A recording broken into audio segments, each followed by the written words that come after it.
أعوذ بالله من الشيطان الرجيم. بسم الله الرحمن الرحيم. اللهم صل على سيدنا محمد الفاتح لما أغلق والهاتف لما سبق ناصر الحق بالحق والهادي إلى صراطك المستقيم وعلى آله حق قدره ومقداره العظيم.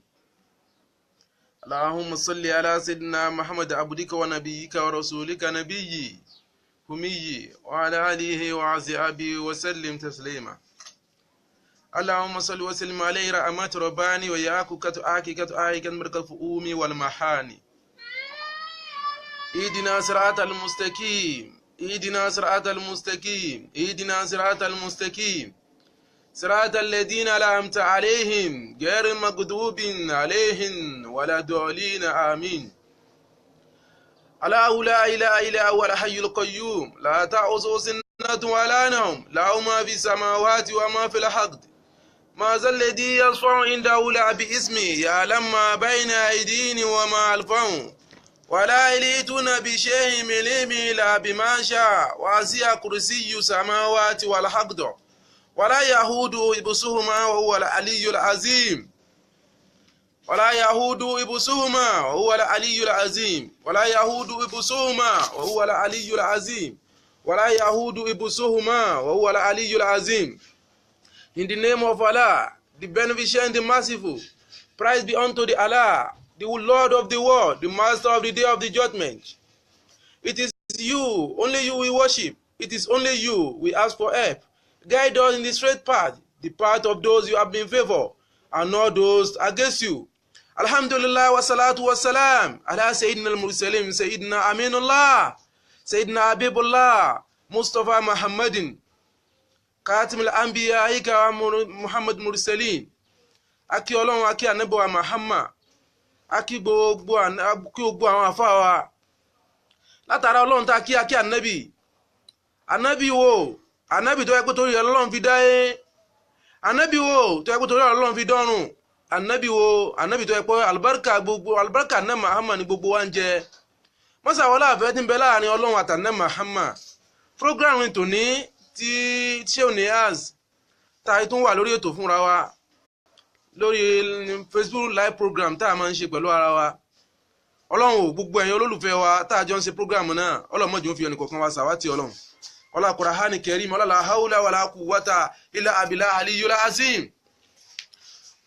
Látara pé akí Ànábì, akí àwọn àfọ́ wa, akí àwọn ọ̀gá wa,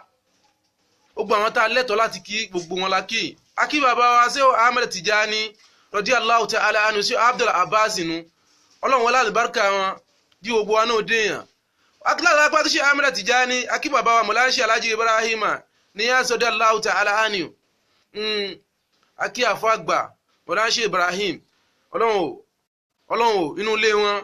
àtàyé wọn Ọlọ́run má jẹ́ ó bàjẹ́ o. Ọlá Qur'ani Karim, ọlá la hawla wala quwwata illa billahi aliyyil azim. Látara pé akí wọn akí bàbá Sheikh Usman Sulaiman Tijani Erubu Al-Ilori, akí wọn Ọlọ́run wọlá wọn èyí tá a tún ṣe lẹ́yìn náà Ọlọ́run jẹ́ ọkọ̀ wọn ṣàjá sọ̀kalẹ̀ pẹ̀lú dáadáa. Látara pé akí bàbá wa lẹ́rùbú, akí àfọ́ wa bàbá wa nuni Sheikh Abdul Ghani Muhammadu Sani Al-Farawi Al-Ilori Al-Markazi. Ọlọ́run mọ́sàjẹ́ mi wọ́n gùn ọlá Ànábì wọn ju Ọlọ́run ọlá Qur'ani Karim. Our last topic, we discuss about importance of dreams. So the continuation of the importance of dreams. Lẹ́ni òun náà la fẹ́ bára wa sọ. Importance of dream. Ìwúlò àti pàtàkì tí ń bẹ nínú àlá, pàtàkì àlá òun la bára wa sọ lọ́sẹ̀ tó kọjá. Àmọ́ lẹ́ni a máa bẹ̀rẹ̀ níbi tá a fẹ́ dìrì ẹ̀ tì sí níjẹ̀jọ́ ní last week Sunday. Program náà ju 30-minute program lọ. Gbogbo ẹ̀yin tẹ́ wà lórí ètò pẹ̀lú Sheikh Niass, gbogbo yín la kí o. Ọlọ́mọsà bá wa kí yẹn bá wa ṣíà program ni. Gbogbo ẹ̀yin àbá wa la kí. Akala Haji wa Muhammad akíyín. Akí àwọn Sheikh wa Al-Mubarak Al-Otewi akíyín púpọ̀. Ọlọ́mọsà bá wa yọ́nú sí yín. Gbogbo ẹ̀yin tá a jẹ́ wọn program náà, àtẹ̀yin tá a ń rí, àtẹ̀yin tẹ́ ń like program náà ni, àtẹ̀yin tẹ́ ń comment, gbogbo yín la kí àfẹ́ nìkan kan lẹ̀ o. Ọlọ́mọsà bá wa yọ́nú sí yín kó bá wa gbàdúrà yín. ọlá ní Muhammad ọlá Qur'ani Karim ọlá la hawla wala quwwata illa billah ọlá la hawla wala quwwata illa billah ọlá la hawla wala quwwata illa billah àánú ọlọ́run ìfọ̀kànbalẹ̀ tó kàhárù ìfọ̀kànbalẹ̀ tó tóbi ọlọ́run gbogbo ẹ̀yẹ lólùfẹ́ sí Niyas ọlọ́run mọ́sàjẹ́ máa rí ọlá ní Muhammad ọlá Qur'ani Karim mo kí ọ̀rẹ́ mi púpọ̀ Tajudeen Damilari Sulaiman mo kí wọn náà ọlọ́mọsà gbàdúrà tiẹ̀ náà jọ láti yọrí ọlá Sheikh Ibrahim ọlá la hawla wala quwwata illa billahi azim pàtàkì alá tá ń ṣàlàyé fúnra wa lọ́sẹ̀ tó kọjá a tún wá bẹ̀rẹ̀ lórí rẹ̀ lénìí ọlọ́run o afọlá Qur'ani àfi bíọ́ afọlá ní Muhammad àfi bíọ́ gbogbo ẹ̀yin tẹ́ ń wo prógrámù náà tẹ́ ń ṣíà prógrámù náà tẹ́ ń ṣíà prógrámù sí Niyas ọlọ́run o afọlá Qur'ani àfi bíọ́ àfi sí alimi àfi bẹ̀wọ̀ ọlọ́run afọlá Qur'ani àfi bẹ̀wọ̀ ọlọ́run gbogbo ẹ̀yin olólùfẹ́ mi ọlọ́run jẹ́ mara nu ọlọ́run gbogbo ẹ̀yin tẹ́ ń gbàwẹ̀ lọ́wọ́ ẹ̀yin tẹ́ ń ṣe ìyànjú kan lọ́wọ́ ẹ̀yin tí yẹn kan ń bà lọ́kàn jẹ́ ọlọ́run jẹ́ mara nu ọlọ́run lórí ogun tẹ́ bá dáwọ́lé ọlọ́la hawla wala quwwata illa billahi aliyyil azim. We discuss our last topic. We discussed about importance of dream, but today we are going to continue from where we have stopped last week. Níbi tá a ti dẹnu dúró lọ́sẹ̀ tó kọjá a máa bẹ̀rẹ̀ lórí rẹ̀ lénìí ọlọ́run kó wọlé ànábì gbogbo ẹni tẹ́ wà lórí ètò tẹ́ ń bá ṣíà prógrámù náà ọlọ́run jẹ́ mọ́ra àánú ọlọ́run o dáadáa kan lẹ́rìn ẹ̀yìn náà ń ṣe òní tẹ́ ń ṣíà rẹ̀ gbogbo ẹni tí bá ti ń ṣíà nǹkan ọlọ́run tí bá ti ń ṣíà ń tọ́lọ́run pàtàkì tí bá ti ń ṣíà ń tí ẹbí kálukú ń fálù tí ẹbí kálukú náà tó ń rẹ́kọ̀ọ́ kankan ń bẹ̀ ládájúdájú ìwọ náà ti róore ọlọ́run musa ti gbogbo ọmọ róore ọlá náà Muhammad ẹ bá ṣíà prógrámù náà pé pàtàkì àlá nínú ìgbésí ayé ọmọ ẹ̀dá pàtàkì àlá nínú ìgbésí ayé ọmọ ẹ̀dá kákọ́ lọ sínú ayé al-Qur'ani kan tó lọ pa a'udhu billahi minash shaitani rajim bismillahir rahmanir rahim wala tanza nasibaka minad dunya wa azin kama anzalnahu ilayka kákọ́ lọ sínú ayé al-Qur'ani pé wala tanza nasibaka minad dunya wa azin kama anzalnahu ilayka asanallahu ilayka azanallahu ilayka gbogbo ẹ̀yin tẹ́ wà lórí ètò pẹ̀lú sí Niyas kí ni ayé al-Qur'ani yìí ń sọ fún wa kí ni ayé al-Qur'ani yìí kí ló ń wí fún wa má gbàgbé ìpín rẹ tí Ọlọ́run fi tọ́lọ́ rẹ̀ láyé má gbàgbé ìpín rẹ tọ́lọ́run fi tọ́lọ́ rẹ̀ láyé má gbàgbé ìpín rẹ tọ́lọ́run fi tọ́lọ́ rẹ̀ láyé má gbàgbé rárá má sì gbàgbé ẹ̀ nígbàtara ìgbàgbé rẹ nítorí pé kí o sùn kí o lálàá ìpín kan ni ìpín yóò sùn kéèyàn mọ́ lálàá ìpín kan ni ìpín kí yóò sùn kéèyàn mọ́ lálàá kankan ìpín kan ni ìpín kí yóò wá sùn kọ́ mọ́ lálàá kọ́ mọ́ wà rántí ìpín kan ni àmọ́ owó tó bá wá rántí wọ́n sì ń ka mọ́ ansalallahu ilayka owó tó bá mọ́ wá rántí ìmọ̀ wá fílẹ̀ rẹ̀ hùn láì mọ́ pàtàkì rẹ̀ láì mọ́ làmójútó pẹ̀lú ẹ̀ ẹni tí ò bá mójútó àlá rẹ̀ tí ó pàtàkì àlá rẹ̀ kò lè rí important ẹ̀ torí kò sí mo máa ń sọ pé kò sí tó ní important tí kò sí nǹkan tó wà important tí ó ní important tí ó ní disadvantage o kò sí nǹkan tó wúlò tí ò níbi tí ò wúlò sí o àmàlà nínú gbogbo ẹni tó dèèyàn láyé ń yàn lọ jòkó tì wọ́n mo mọ̀ pé if you want to be a winner you must sit with winner if you want to be a winner you must sit with winners ẹni tó bá fẹ́ lálàá tó fẹ́ ká làwọn onítùmọ̀ tó fẹ́ lálàá tó fẹ́ ṣe pàtàkì tó fẹ́ mọ̀ kó mọ̀ pa làwọn ní pàtàkì nínú ayé àbíkọ́ mójútó náà ká sí kò ìmọ̀ sí dáadáa tó fi wá lè sí dáadáa fúnra ẹ láyé àlá tó lá nínú ayé al-Qur'ani takò fún wa tó fi sí dáadáa fúnra inú àlá tó lá náà ní wípé kó o mójútó àlá tó lá kó lọ bá àwọn tó mọ̀ nípa rẹ̀ wá sí kama anzalnahu ilayka anzalnahu ilayka látara pé òyàn lálàá látara pé èèyàn jókòó látara pé tí èèyàn bá lálàá ìmọ̀ lálàá nínú sẹ̀mí ọmọ ẹ̀dá ọkọ ní nǹkan tó ṣe pàtàkì àwọn wa ń béèrè lọ́wọ́ ọwọ́ tó ń wò mí àtàlá lílá àti ìpàtàkì àlá àbí ká sọ pé àlá lílá àti túmọ̀ àlá èwo ló tóbi jù à ń bọ̀ wá lórí eléyìí láwọn ọ̀sẹ̀ tí ń bọ̀ báàlá ṣe tó àti wúlò àlá àti pàtàkì àlá èyí tá a bá rí mi mójútó àlá ti kọjá tí wọ́n sọ pé èèyàn mójútó mo sọ fún wa lọ́sẹ̀ tó kọjá pé ẹni tí bá ń ṣèyànjú àlá rẹ̀ tí ọmọ ọlọ́mọ yàtọ̀ ẹni tí bá ń ṣàdúà àlá rẹ̀ tí ọmọ ọlọ́mọ yàtọ̀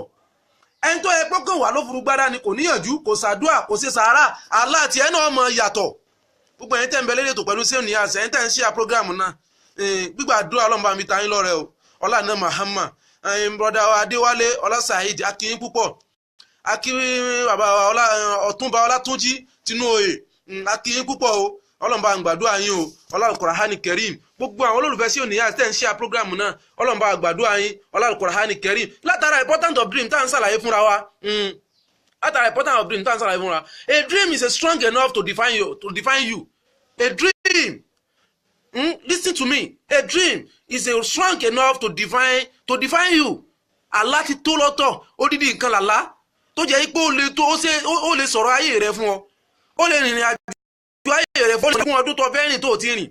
Ó lè sọ yìí táwọn òbí rẹ tí wọ́n ti rìn tí wò mọ́ lè sọ fún ẹ. That's the reason why I said upper last week, I said the dream can allow you to know the detail of your family. Allah lè sọ òhò ẹbí rẹ fún ọ. Ó lè sọ àsọpamọ́ àwọn ẹbí rẹ fún ọ. Ó lè sàṣírí àwọn ẹbí rẹ fún ọ tó bá rẹni tó bọ́ sọ pàtàkì Allah ń tà ń bára wa sọ lónìí nìyẹn. Pé ìwúlò Allah nínú ìgbésí ayé ọmọ ẹ̀dá. Pàtàkì Allah pé kí ni pàtàkì rẹ̀, kí ni ìwúlò rẹ̀ nínú ayé ọmọ ẹ̀dá. Allah lè sọ fún ẹ pé ibi tó bá yẹ kó o ti ṣe sùúrù. Ibi tó ń lọ lé ni o. Tó bá yí débẹ̀ bínú ni o. Allah lè sọ fún ẹ pé bó ṣe ń lọ ibi tó ń lọ lónìí, ó jẹ́ má bínú. Àwọn legend wà ń bẹ o. Àwọn tí máa ń gbéyàn mí bẹ́ẹ̀ o, wọ́n wulẹ̀ bínú rárá o. Ṣe sùúrù ni o. Gbogbo ẹ̀yin tẹ́ ń share program Seun Niyas. Ọlọ́run musa jẹ́ ránu Ọlọ́run. Ọlá al-Qur'ani Karim. Ọlá la hawla wala quwwata illa billahi al-azim. Kí ni ìwúlò ara? Kí ni ìwúlò Allah tó lè sọ fún wa? It's proving the world wrong. So why would you follow the status? Pé Allah tá ń sọ̀rọ̀ ìfúnra wa yìí. Ó lè sọ fún ẹ pé ibi tó ń gbé. Ó lè pé kó ibi tó ń gbé. Mo sọ fún wa lọ́sẹ̀ tó kọjá pa Allah lè sọ bẹ́ẹ̀ fún yàn. It is soon proving the world wrong. So why would you follow the status? Ara sẹ́tà la lè sọ fún wa nu. Kí ni Allah tún lè ṣe fún wa tó jẹ́ pàtàkì Allah nínú ìgbésí ayé ọmọ ẹ̀dá? The unknown of the following the dreams. The unknown of the following your dream may speak a little fear. Allah lè sọ nǹkan tí ó kàn bẹ́lẹ́rù díẹ̀. Ìgbà mọ́ sáré púpọ̀ jù, mọ́ rìn púpọ̀ jù, ṣe sùúrù pẹ̀lú ìrìn àjò ayé rẹ̀. A lè sọ fún ẹ. Ẹni tí ò mọ pàtàkì Allah, ìwọ tó mọ pàtàkì Allah rẹ̀ nínú ayé, ìwọ tó mọ purpose tó ń lálàá lérí, ìwọ tó mọ ìdí tó fi ń lálàá. Ó gbọ́dọ̀ mọ pàtàkì Allah rẹ̀, ó gbọ́dọ̀ wúlò Allah rẹ̀. Ó gbọ́dọ̀ mọ sọ́sì kí ni pàtàkì inú àtàlá tèèyàn bẹ́yìn ò ṣe tó wà lè mú tíyàn bẹnu ayé lọ́gbọ̀rọ̀ mọ́ lálàá. Ó pò lálàá, ó ń lálàá òyàyà rántí àlá tó ń lá ni. Ó gbọ́ mi. Ó ń lálàá, òyàyà rántí àlá tó ń lá ni. Ó wà ní pò lálàá. Ara yìí ò gbọ́dọ̀ kú, tó wà lè mú ẹ̀kọ́ yàn lálàá yẹ pé tó ti kú ni. Òkú èèyàn gan ń bẹ lọ́tọ̀ tó yẹ pé mo sọ fún wa lọ́sẹ̀ tó kọjá pé òkú èèyàn ń bẹ. Òkú èèyàn tá à ń sọ fún wa ni pé kì í lálàá rárá. Kì í lálàá rárá. Òun kàn wà bẹ́ẹ̀ ni. Ó kàn wà bẹ́ẹ̀ ni àmọ́nù òun èé lálàá rárá, òun kàn tí a ti ẹ̀ wà ní. Àmọ́ wọ́n tó o máa ń lálàá pé ẹ̀mí ìlú ọmọ sọ pé o máa ń lálàá. Ìmọ̀ wọn lálàá tó ń sọ ẹ̀njọ́ pàtàkì rẹ̀ ẹ̀njọ́ ọlọ́bẹ̀ tó yẹ kó o bá ẹ̀njọ́ ọlọ́bẹ̀ the right person. Ọ̀pọ̀lọpọ̀ ọ̀kan gbọ́ lásán. Aláọ̀kan wà bẹ́ẹ̀. Nítorí jẹ́ kálọ̀ mi ò kó lójú látijọ́ yìí náà ni pé ọ̀dà pé just ordinary thing. That means something when I'm thinking before I slept. Nǹkan tó ń rò. Ó náà làlá tí mo lá rárá. Nǹkan tó ń rò kọ́ Allah ṣe pàtàkì nínú ìgbésí ayé ọmọ ẹ̀dá. Kílà náà Muhammad sọ fún wa sallallahu alayhi wa sallam. Ó ní man istawa yawmahu bil amusi wa huwa magibunu. Ẹni tá bá rà náà rẹ̀ àtòní rẹ̀ tá a rí méjèèjì tó ẹ pé ńgbàtà wá padà wá discover.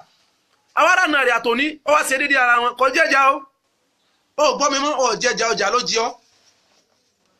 Ará náà rẹ̀ ìgbà tó wà secondary school. One school a rí pé kò sí yàtọ̀ nígbà tó one school àgbà tó kó léèwé tán. A rí pé kò sí yàtọ̀ nígbà tó ń kọ́ṣẹ́ àgbà tó kó lẹ́nu kọ́ṣẹ́ tán. A rí pé kò sí yàtọ̀ nù sẹ̀mí rẹ̀ lẹ́yìn ìgbà tó kó omi kọ́ṣẹ́ tán àgbà tó dá wà. A rí pé kò sí yàtọ̀ nù sẹ̀mí rẹ̀ kó tó di pé ìgbà tó níyàwó tán pẹ̀lú àsìkò yìí tó níyàwó pẹ̀lú ìgbà tó tí níyàwó pẹ̀lú ìgbà tó níyàwó tán. A wá rí pé kò sí yàtọ̀ kankan bẹ́ẹ̀. Mọ́ni sáwà yà ọmọ òbèrè amúsì wọ́n wúwa magibúùnù adájúdájú ọjà lọ́jọ́ ọjà ló jẹ́ hàn. Bọ́ọ̀lù ọjọ́ ṣe ní jẹ́wọ́ tó ń gbọ́ Seun Niyas lẹ́nì. Tágìrì kò gbọ́ Seun Niyas lẹ́nì. Tágìrì kò gbọ́ nǹkan tí mo sọ fún ẹ. Àti prógrámù tì ní àti ìta àti ṣe tẹ́lẹ̀. Go and check my profile. Go and check my timeline. Go and watch it. Ogbòrò pàtàkì aláàrẹ̀ aláṣẹ kókó nù gbèsè ayọ̀ mẹ́ẹ̀dá. Ẹlòmí ò nídìí kó kọ́ṣẹ́. Ẹlòmí ò nídìí kó lọ léwe. Ilé kí ó lọ yẹ kẹlòmí ò lọ. Ẹlòmí ọ̀rọ̀ rẹ̀ ò nídìí kó kéwú. Ẹlòmí ọ̀rọ̀ rẹ̀ ò nídìí kó lọ kọ́ṣẹ́. Business káràkátà ni. Ní aláàrẹ̀ ti wá ńlá wá pàtàkì rẹ̀. Bóòlà náà wà tó ní òsè ní bóòlà ṣe rí pé bóòlà yẹ discover pé àná wà tó ní wa bóòlà yẹ discover pé òní ẹ̀tà náà wà bóòlà yẹ discover pé yàtọ̀ Allah ní ó sọ fún wa o. That is why tí mo mọ̀ fi sọ fún wa pé there is a difference between a vision and a dream. There is a quiet difference between both of them. Ìyàtọ̀ rẹ̀ díẹ̀díẹ̀ náà ni àmọ́ yàtọ̀ ẹ̀ ni pé àwọn tó máa rí vision ni pé kí n orí nǹkan báyìí kí n sọ pé ìtọ́lọ̀ fi hàn mí ni pé báyìí kẹ́sì ogun yẹn ló máa ń ní. Àwọn wòlíì Ọlọ́run ni máa ń ní yìí. àwọn àfọ Ọlọ́run àwọn náà máa ń ní yíò lọ́dọ̀ tí wọ́n sọ fún mi pé bóni ṣe fẹ́ rí bóni ṣe fẹ́ rí inú ẹni tọ́lọ́run pàtàkì tí gbogbo ayé pàtàkì kọ́lẹ̀ lẹ́sìn mi pàtàkì tí ń jẹ́ àfọ èsì kankan tí yóò kàn wá kàn mú tí yóò kàn bẹnu báńtẹ́lú wà lásán láfọ Ọlọ́run gbogbo àwọn afọ àwa gbogbo yín pátápátá la kí abẹnìkan kan lẹ̀ o ọlọ́mùsà jẹ àánú Ọlọ́run ti ń bẹ lára yín tó yẹ pé inú omi bẹ̀rẹ̀ náà làwa náà ti ń bù mú tá a ti ń bùwẹ̀ Ọlọ́run ò mọ̀jẹ̀ ó kò lára yín láéláé Al-Qur'ani Karim la hawla wala quwwata illa billah àdìsí àdìsí àná Muhammad tá à ń sọ fún wa nù ni gbogbo làánà wa tó ní bóò ní ó sì yàtọ̀ gbogbo ẹni tẹ́ ń bẹ lórí program pẹ̀lú sí òníyà gbogbo yín la kí o Alhaja wa Ganiya cousin gbogbo yín la kí gbogbo ẹni olólùfẹ́ sí òníyà ẹ̀sọ́ Ọlọ́run jẹ́ máa ráàánú Ọlọ́run kẹ́ máa rí fọkànbalẹ̀ Ọlọ́run ọlọ́àná Muhammad gbogbo ẹni tẹ́ ń ṣíà program náà ẹ máa bá wa ṣíà rẹ̀ ẹ máa bá wa ṣíà rẹ̀ sí òníyà sì ti wà lérí òtò Ọlọ́run jí ògbó àánú Ọlọ́run tó gbáyè Ọlọ́run mọ́sàájọ́ mọ́ ẹnì kọ̀ọ̀kan wa rí o ọlọ́àná Muhammad Al-Qur'ani Karim la hawla wala quwwata illa nǹkan tá ń bára wa sọ̀rọ̀ lé lórí níbi tá a parí ètò wa sí lọ́sẹ̀ tó kọjá importance of dreams pàtàkì tí ń bẹ nínú àlá ìwúlò àlá pàtàkì àlá tí yẹn bá kàn tú àlá fún yẹn lásán tí yẹn bá mú pàtàkì yẹn kàn tú fẹ́ níwó lásán ni nítorí wájú ká mọ̀ bára wa sọ̀rọ̀ eléyìí náà ni pé àfẹ́ ká kàn sùn àfẹ́ ká wà lójú kan àfẹ́ ká sùn káfẹ́ káwa náà tara wa jí káwa náà tara wa jí nípa àlátà ńlá inú 100 tí ń bẹ nínú gbèsè ayọ̀ mẹ́ra tó mẹ́ẹ̀dó fi dèèyàn 75% rẹ̀ àlá ni o you become an interesting person rárá wúlò àlánu you become an interesting person you showing other you have a meaning direction and purpose you show the others the meaning direction and purpose pé nǹkan tó fi wà láyé nì ọmọ adẹni tí gbogbo ayé wọn máa fálù tó bá pàtàkì àlá rẹ̀ ọmọ adẹni tí ayé wọn tó bá pàtàkì àlá rẹ̀ ọmọ adẹni tí gbogbo ayé wọn pàtàkì tó bá pàtàkì àlá rẹ̀ akíbọ̀dá wa àfa wa àti azan táyé rùbú ara àwọn ọmọ àbáwálé rùbú nù ni ọlọ́mùsàjẹ́ mọ́ aráàánú Ọlọ́run Al-Qur'ani Karim àwọn ẹni Ọlọ́run nínú lọrin Ọlọ́run bá àfẹ́yìn náà lọ́wọ́ gúnkè o ní gbogbo ayé bá àfẹ́yìn lọ́wọ́ gúnkè gbogbo àwọn olólùfẹ́ sí òníyà sínú ni ẹ̀yin làkọ́kọ́ lóríire gbogbo ẹ̀yin tẹ́ ń bẹ lérí ètò wa wíbẹ̀ fún ààrẹ pé wọ́n làkọ́kọ́ lóríire Ọlọ́run kò sí ọlá àkọ́kọ́ ní olóríire what we are discussing now is about the importance of dream níbi tá a parí ètò wa sí lọ́sẹ̀ tó kọjá nù ni continuation importance of dream ọ̀sẹ̀ tó kọjá òun náà là ń bá lọ fúnra wa you become an interesting person you showing the other you have a meaning and direction and purpose pàtàkì àlánù ni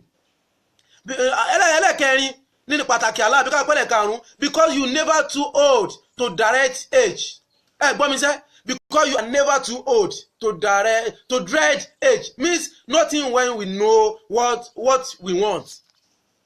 pípa tí mo tó ń wá nu ayé tó bá ti lálàá wáyé ti grab ẹ̀ tó bá ti mo tó ń wá nu ayé tó bá ti lálàá wáyé ti má pàtàkì ẹ̀ tó bá ti lálàá tó bá ti mo tó ń wá nu ayé ò nídìí kò dààmú mọ́ ò nídìí kò fìtínà mọ́ wọ́n kàn mọ́ pàtàkì àlá rẹ̀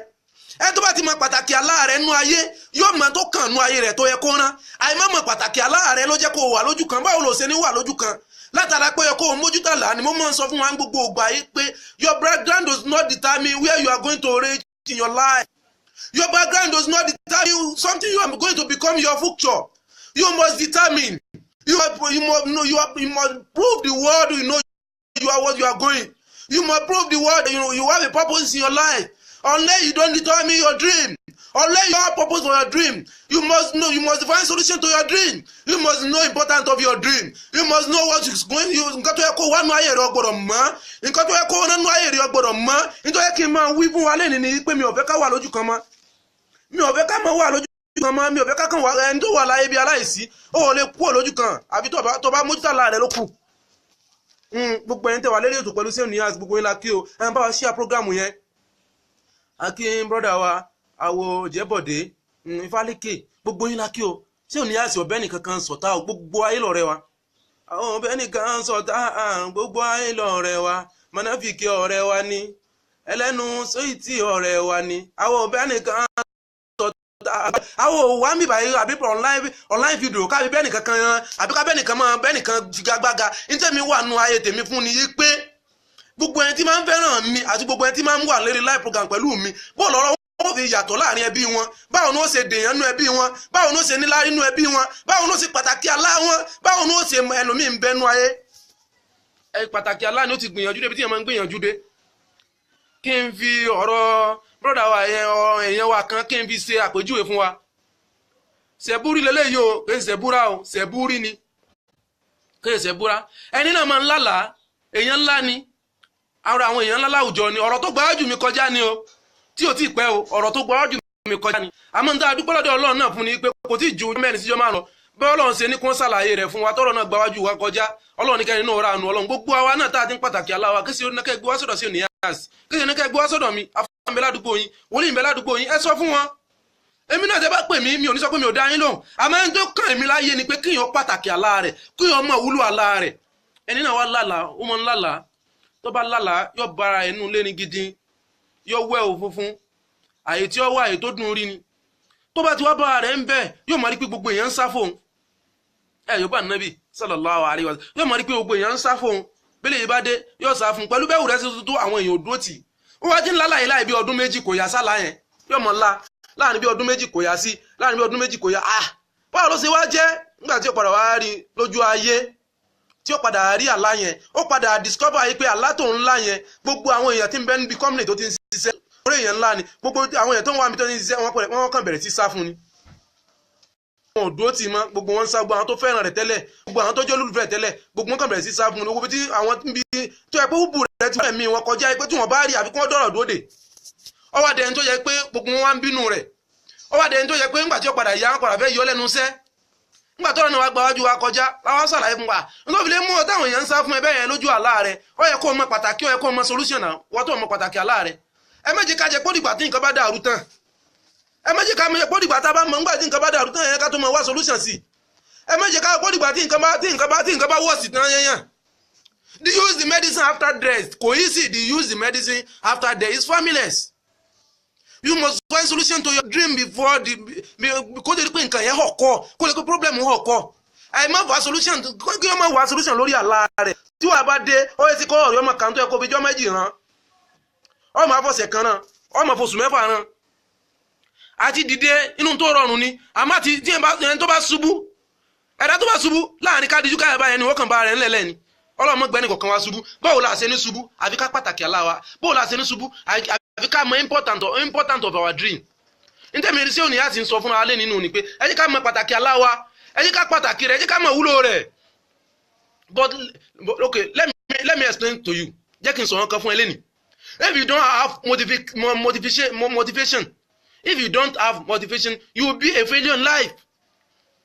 You don't listen to what I said now. Nǹkan tí mo sọ fún ẹ̀sìn ni pé if you don't have motivation you will be a failure in your life.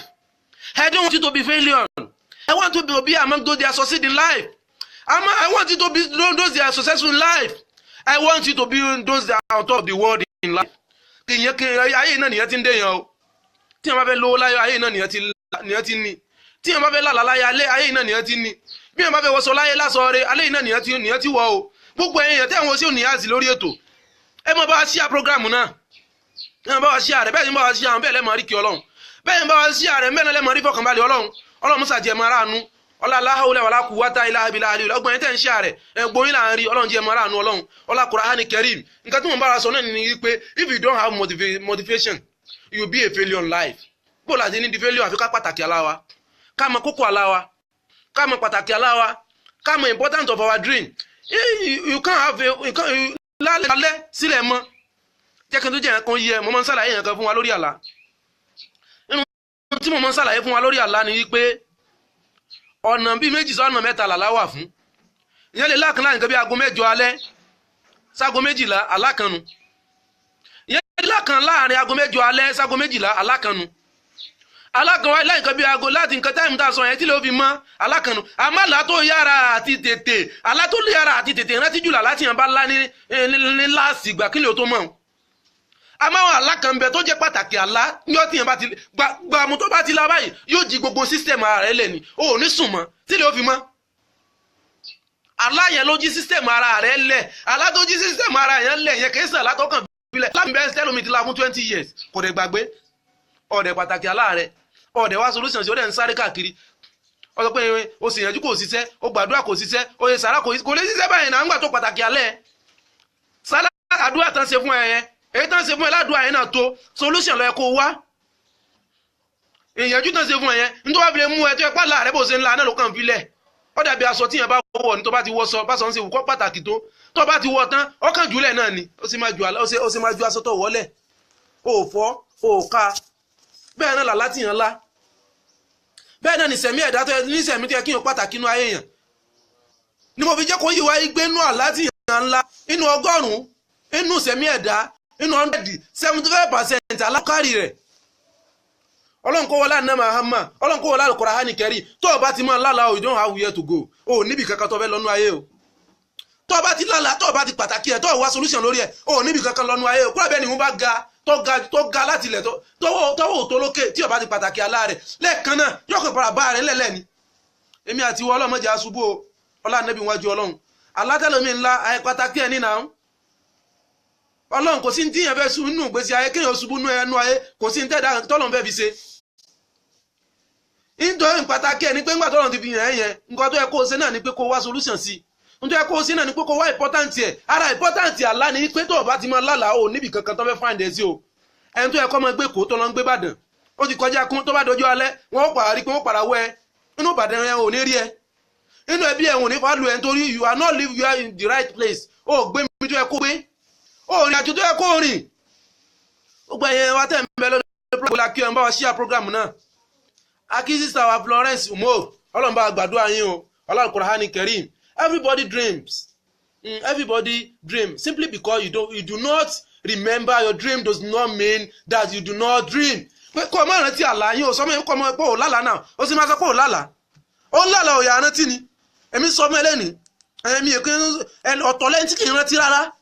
òkú èèyàn nìyẹn wọ́n tó bá ń prove ara rẹ pé òkú ń sòkú èèyàn àìmọ́ sòkú èèyàn yẹn àfi kó pàtàkì alẹ́ kó tó lè dìtẹ́ ká tó lè dìtẹ́ àmì pé wà ní lára àwọn legend àfi kó pàtàkì alẹ́ náà ọlọ́run kọ́ wọlá nẹ́bí gbogbo apáta ọlọ́mùsàjá ara àánú ọlọ́run tó gbáyé ọlọ́mùsàjá rí Al-Qur'ani Karim ẹni bá ṣíà program náà 30-minute program ni gbogbo tó kù táwọn fi ṣe program náà kò ju bí 5 to 6 minutes lọ mọ́ gbogbo ẹni bẹ lẹ́lẹ̀ tó pẹ̀lú sí òníyàs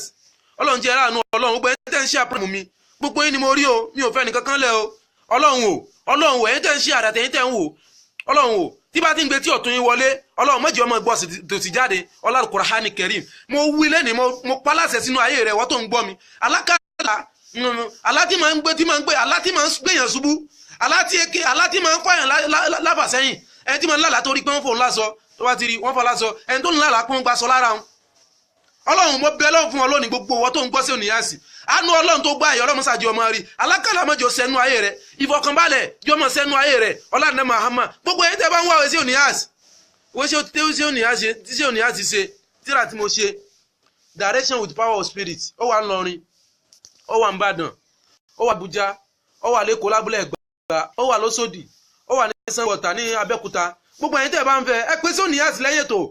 wọ́n tó bá ń bẹ Nàìjíríà wọ́n tó sí Nàìjíríà máa kágò ẹ̀ tó máa bẹ àti Nàìjíríà àti ní ogbó tó bá wù kó wà a máa kágò ẹ̀ a máa bẹ direction with power of spirit ọ̀rọ̀ alákànsọ tẹ́lẹ̀ àbí nǹkan tá a kàn tẹnu bọ́ lásán ẹ̀bùn tọ́lọ̀ ń bùn wá ni ara ọ̀rọ̀ alátànsọ àkàn kí ìyàn kékàn ti bí ara yìí ni mọ́kàn múlá káyẹ̀ wá ó dídí ẹ̀bùn ní ẹni tó bá sì ń gbọ́ tó náà bá jẹ́ philosophy yóò mọ̀ pé mi ò kàn tẹnu bọ́ lásán gbogbo ẹ̀yin tẹ́ ń sẹ́ndì ọ̀rọ̀ sí ní àtẹ́ ń sàdúrà fún mi gbogbo ẹ̀yin tẹ́ ń bẹ lérí ètò tẹ́ ń sọ kẹ́mi mi ogun ẹ̀mí tiẹ̀ náà ogun ọlá ní Muhammad Al-Qur'ani Karim gbogbo ẹ̀yin tẹ́ jẹ́ olùfẹ́ wa kí la fẹ́ bínú ara wa sínú ayé gbogbo ẹ̀bùn tọ́lọ̀ mú kálukú mójútó ẹni tó bá fi sọ̀rọ̀ alá fún wa nìyẹn tẹ́ni tó bá ti pàtàkì alẹ́ kò ní bínú ẹnì kankan ẹni tó bá ti pàtàkì alẹ́ mi tí ògbó ẹgbẹ́ rẹ bá ti ń ṣe ire láyé alọ́ máa sọ fún ẹ pé ọmọ ìjẹ oore ti orí ajé dálẹ́ nì alẹ́ ló máa sọ fún ẹ pé mọ̀ wulẹ̀ dàmú tó bá di time báyìí tó bá ti lè wọ 40 years ó ti kọjá kọmọdé yàn alẹ́ ló máa sọ fún ẹ àmọ́ mo bẹ́ lọ́wọ́ fún gbogbo ẹni tẹ́jọ́ olùfẹ́ sí òní àsìlẹ̀ ní ẹ̀ tún rí dààmú mọ́ mo bẹ́ lọ́wọ́ mo fẹ́nu sí Tijani wí mo fẹ́nu sí Ibrahim wí àtúnmúra káwọ́lá nù ní gbogbo ẹni tẹ́jọ́ olùfẹ́ wa àánú ọlọ́run tó gbá èyí ọlọ́run sàjẹ́ mọ́ rí Al-Qur'ani Karim la hawla wala quwwata illa billahi aliyul azim brother wa Ahmed Abdurrafiu Abiodun gbogbo yín náà la máa ń kí gbogbo gbà ọlọ́run jẹ́ mọ́ ránu ọlọ́run kẹ́ mọ́ rí fọkànbalẹ̀ ọlọ́run Al-Qur'ani Karim gbogbo ẹni tẹ́ bá ní ìdíwé sí òníyàs ìwé náà ń bẹ lórí àwòrán yìí direction with power of spirit ìwé náà nù ní direction with power of spirit ìwé náà nù ní ìwé nù gbogbo ìwọ tó bá nídìí ẹ rí pé ó kọ sí òníyàs lọ́wọ́ ànsálẹ̀ ẹ ti rí báyìí ẹ ti rí ẹ̀yin rẹ̀ náà nù ní gbogbo yín pátá àánú ọlọ́run tó gbà yín ọlọ́mọ sàjẹ́ ẹmọ rí ọlọ́kùnrin ní gbogbo yín tẹ́ bá ní nọ́mbà mi ẹ̀gbọ́n yín tẹ́ ń sẹ́ndẹ̀ pẹ́ ní nọ́mbà mi ò gbàgbé màá fún yín nọ́mbà mi ní tẹ́ bá fẹ́ pè mí lẹ́yìn ètò bóyá lórí ìwé ni àbí lórí nǹkan kan nú ọ̀rọ̀ àlá ni àbí nú ọ̀rọ̀ gbèsè ayé ni àbí ẹ ní ìbéèrè ni ẹ pè mí sórí nọ́mbà mi +234 80 +234 80 600 81 62 6 +234 lẹ́ẹ̀kan sí +234 80 600 81 62 6 gbogbo yín lápapọ̀ ó kù ẹ̀kan tí òní yáàsì ó pè fún yín sí +234 80 600 81 62 6 اللهم طيب قلوبنا وبيض وجوهنا ورحم آباءنا واغفر أمواتنا واشمل أعداءنا وبسيالنا وموالنا وبلادنا وديارنا وانفسنا من جميع الآفات والأمراض والبلايا وثبت أقدامنا وسلمك من كذبين وثبت أقدامنا كرم الجاهلين اللهم صل على سيدنا عبدك ونبيك ورسولك نبي وعلى آله وصحبه وسلم تسليما اللهم يا من أسر جميلا وستر قبيها ولم يقص بجريراتي gbogbo ẹ̀yin tẹ́ jolu fen ni si oni as apara si gbogbo tó ko so reda lórí ilẹ̀ ayé Ọlọ́run mọ́jọ kan yín Ọlọ́run mọ́jọ kan yín mọ́jọ kan bí yín mọ́jọ kan yín mọ́jọ kan olólùfẹ́ mi gbogbo àwọn olólùfẹ́ mi lápapọ̀ látòkèdélẹ̀ àtàwọn tá mọ̀ nù àtàwọn tá mọ̀ tẹ́ kan rí si oni as tẹ́ ń share program mi tẹ́ ń follow si oni as lórí Instagram tẹ́ ń follow si oni as lórí Facebook tẹ́ ń follow sí Niaz lórí YouTube gbogbo yín látòkèdélẹ̀ àánú Ọlọ́run tó gbà yìí Ọlọ́run mọ́sàjọ́ wá yín Allahumma salli ala sayyidina Muhammadin fatini ma uguluku wala atini ma sabaq nasar akbal aqwal hadi ila siratika almustaqim wa ala alihi aqqadu wa mqdar asim subhana rabbika rabbil izzati amma yasifun wa salamun ala mursalin walhamdulillahi rabbil alamin the name of Allah the most beneficent the most merciful. Assalamu alaikum wa rahmatullah.